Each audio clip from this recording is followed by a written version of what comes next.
সুপ্রিয় দর্শক, আসসালামু আলাইকুম। সবাইকে আমন্ত্রণ জানাচ্ছি মোহনা টেলিভিশনের বিশেষ আয়োজন Chakda steel and rolling mills Bangladesh উন্নয়ন অগ্রগতি অনুষ্ঠানে। এই অনুষ্ঠানে আমরা মূলত আলোচনা করে থাকি বাংলাদেশ একটি উন্নয়নশীল দেশ হিসেবে কতখানি এগিয়েছে, কিভাবে এগিয়ে যাচ্ছে, কিংবা কিভাবে কাজ করলে উন্নয়ন ব্যাপকভাবে ত্বরান্বিত হবে, এই সকল বিষয় নিয়ে। আর এই সকল বিষয় নিয়ে কথা বলতে স্টুডিওতে আমন্ত্রণ জানিয়ে থাকি বাংলাদেশের উন্নয়ন কর্মকাণ্ডের সাথে জড়িত অত্যন্ত প্রিয় মানুষদেরকে। তারই ধারাবাহিকতায় আমরা আমাদের স্টুডিওতে আমন্ত্রণ জানিয়েছি বাংলাদেশ জাতীয় সংসদের মাননীয় ডেপুটি স্পিকার অ্যাডভোকেট ফজলে রাব্বি এমপি। স্যার, আপনি কেমন আছেন?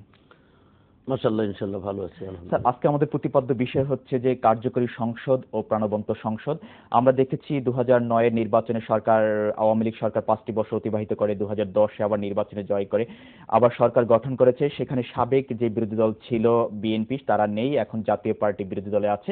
আপনারা বলছেন যে কার্যকরী সংসদ এবং প্রাণবন্ত সংসদ করা হবে, কিন্তু এটি কতটুকু আছে বলে আপনি মনে করছেন? পার্লামেন্ট প্রাণবন্ত হয় সরকারি দল এবং বিরোধী দলের উপস্থিতিতে যখন সগৌরব বক্তব্য থাকে, পয়েন্ট অফ অর্ডারে দাঁড়িয়ে তীক্ষ্ণ প্রশ্নের মাধ্যমে অথবা সাপ্লিমেন্টারি কোশ্চেনের মাধ্যমে অথবা যে কোনো জাতীয় ভিত্তিক ইস্যুকে কেন্দ্র করে সমালোচনা বিতর্ক হতেই পারে। 2009 সালের নির্বাচনের পরে বিএনপি সহ 4 দলীয় জোট ছিল বিরোধী দলে, কিন্তু আমরা পার্লামেন্টকে প্রাণবন্ত করতে পারিনি। তার কারণ বিরোধী দলীয় নেতা যদি সংসদে অনুপস্থিত থাকেন তাহলে সেই সংসদ প্রাণবন্ত হবে কেমনে? আপনারা খেয়াল করে দেখুন, 2009 সালের নির্বাচনের যে 5 বছর যে পার্লামেন্টটা চলল, বেগম খালেদা জিয়া মাত্র কয়েকদিন পার্লামেন্টে উপস্থিত ছিলেন, আর বিএনপি সর্বমোট মাত্র কয়েক সপ্তাহ উপস্থিত ছিলেন, আর সবসময় তারা অনুপস্থিত ছিলেন। বিরোধী দলকে অনুপস্থিত রেখে সেই পার্লামেন্টকে আপনি প্রাণবন্ত করতে পারেন না।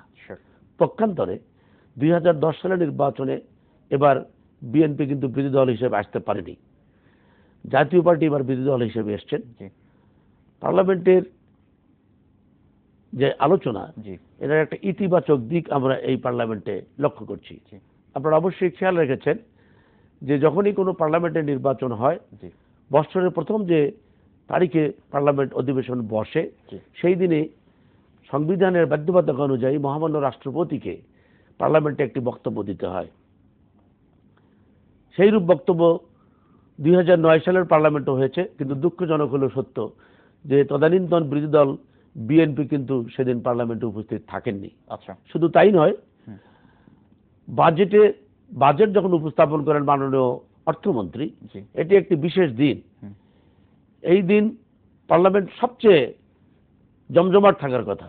দুঃখজনক হলো সত্য, নবম জাতীয় সংসদে মাননীয় অর্থমন্ত্রী যেদিনই বাজেট বক্তব্য উপস্থাপন করেছেন সেই দিনই বিরোধী দল উপস্থিত থাকেননি।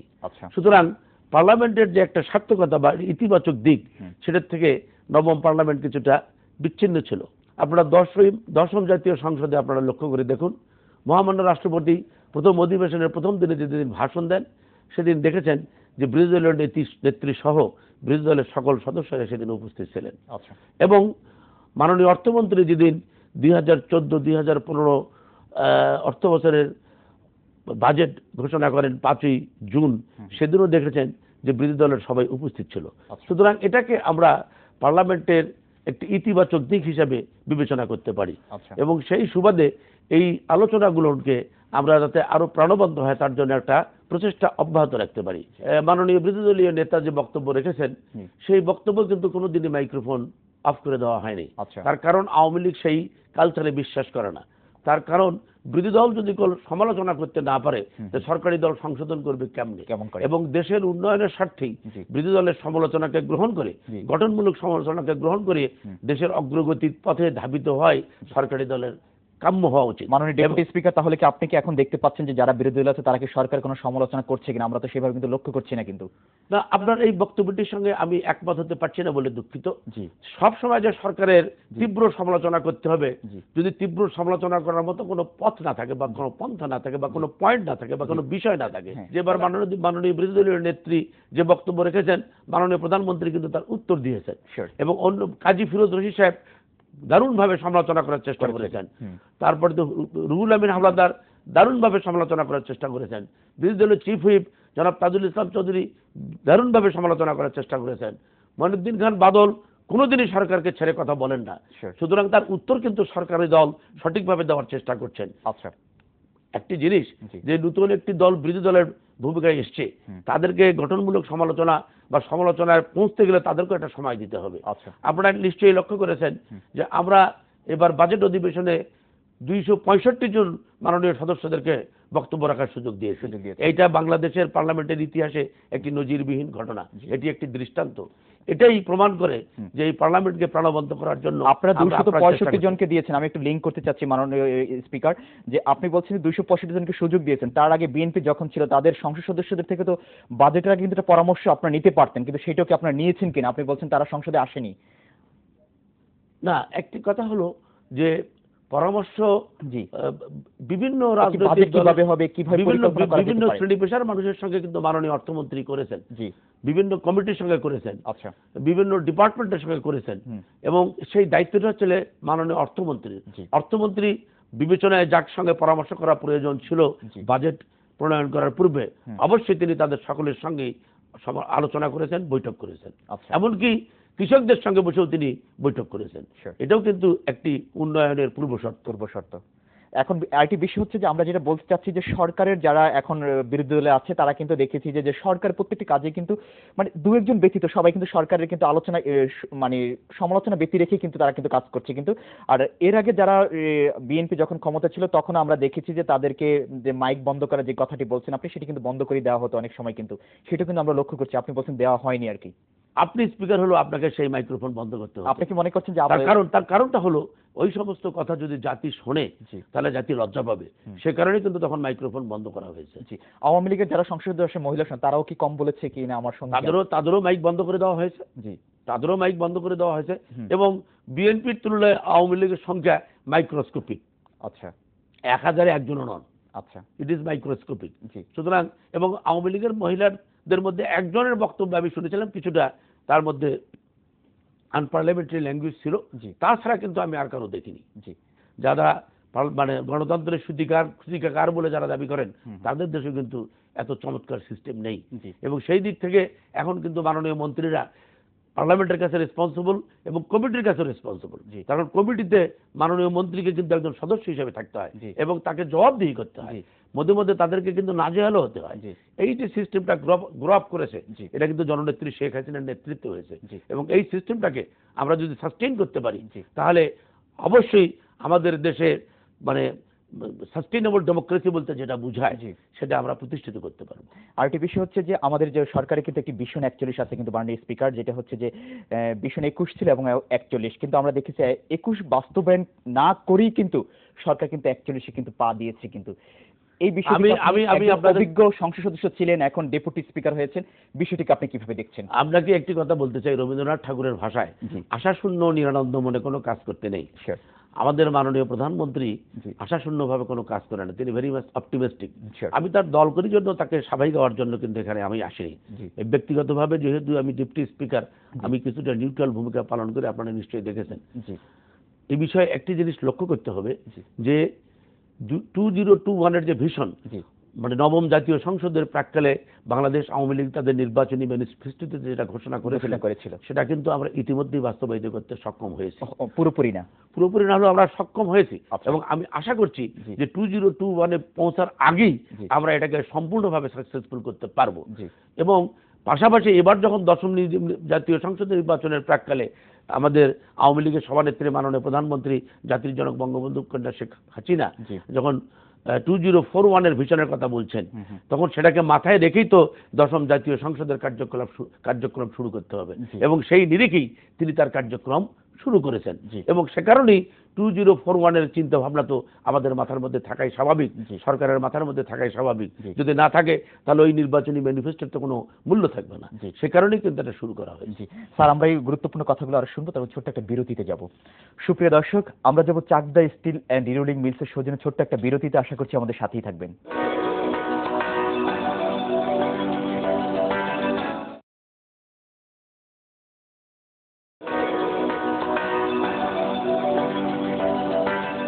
সুপ্রিয় দর্শক, বিরতির পর আবারও সবাইকে আমন্ত্রণ জানাচ্ছি Chakda steel and rolling mills Bangladesh উন্নয়ন অগ্রগতি অনুষ্ঠান। অত্যন্ত প্রিয় মানুষ আমাদের সাথে আছেন জাতীয় সংসদের মাননীয় ডেপুটি স্পিকার অ্যাডভোকেট ফজলে রাব্বি মিয়া।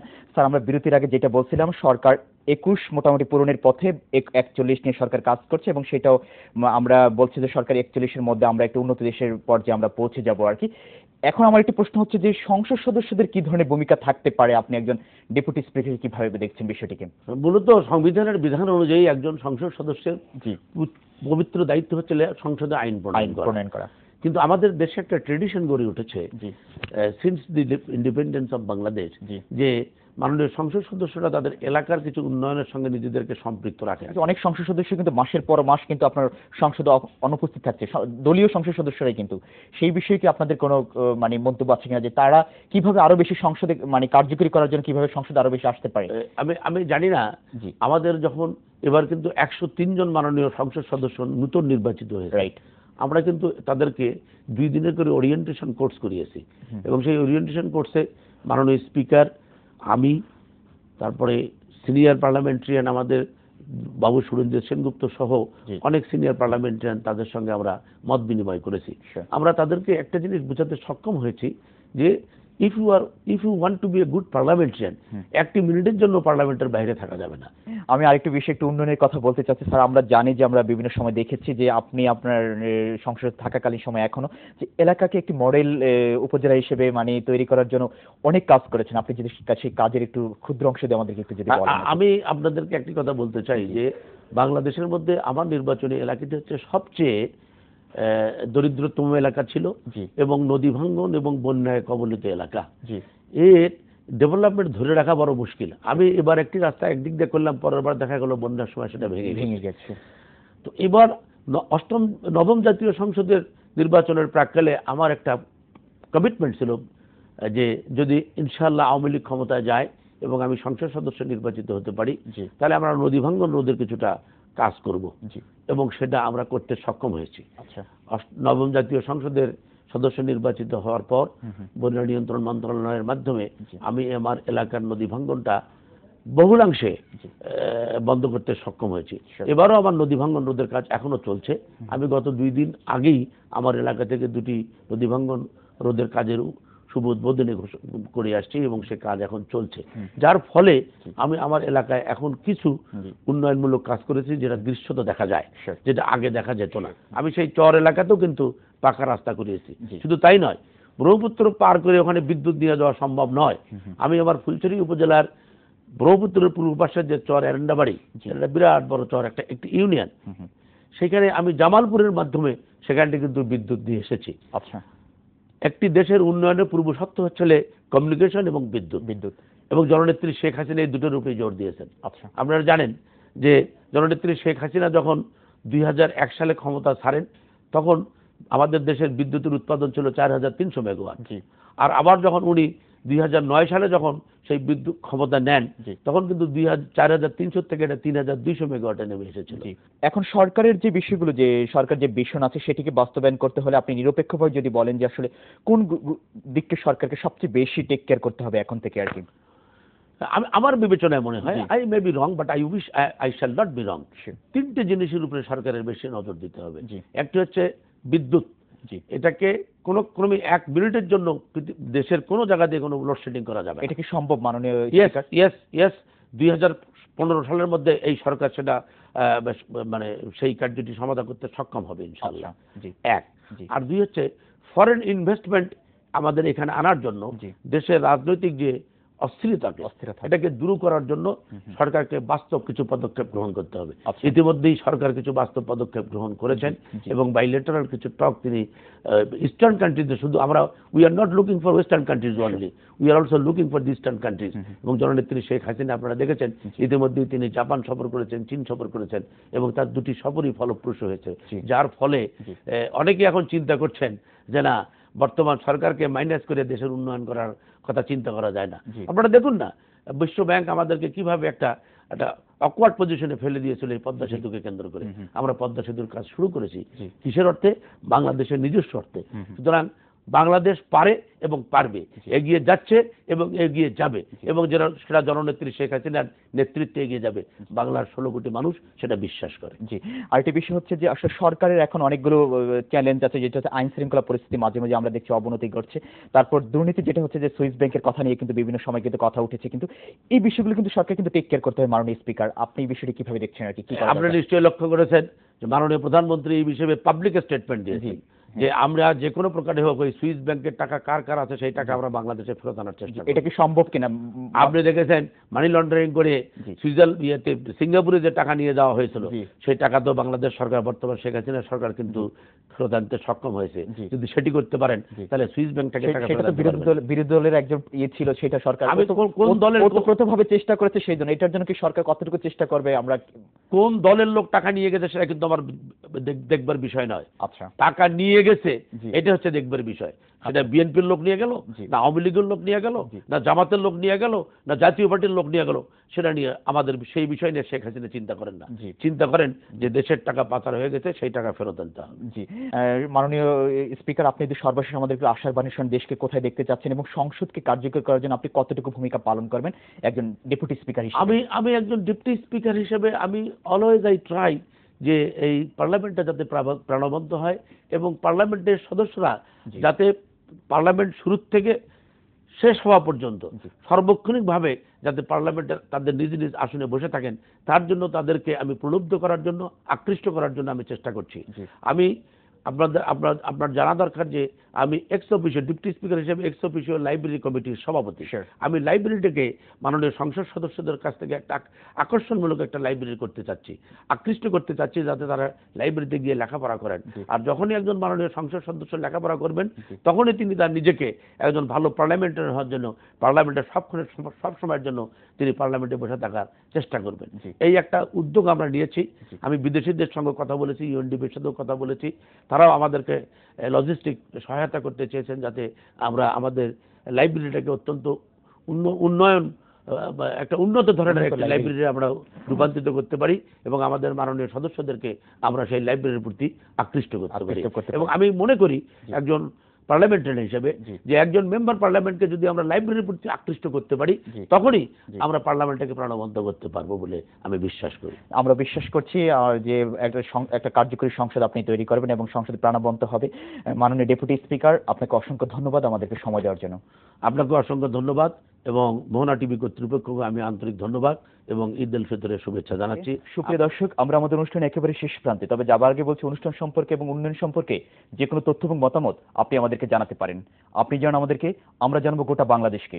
এতক্ষণ আমাদের সাথে থাকার জন্য সবাইকে অসংখ্য ধন্যবাদ জানিয়ে আমি সাইফুল ইসলাম নয়ন এখানে বিদায় নিচ্ছি। ভালো থাকবেন সবাই। আল্লাহ হাফেজ।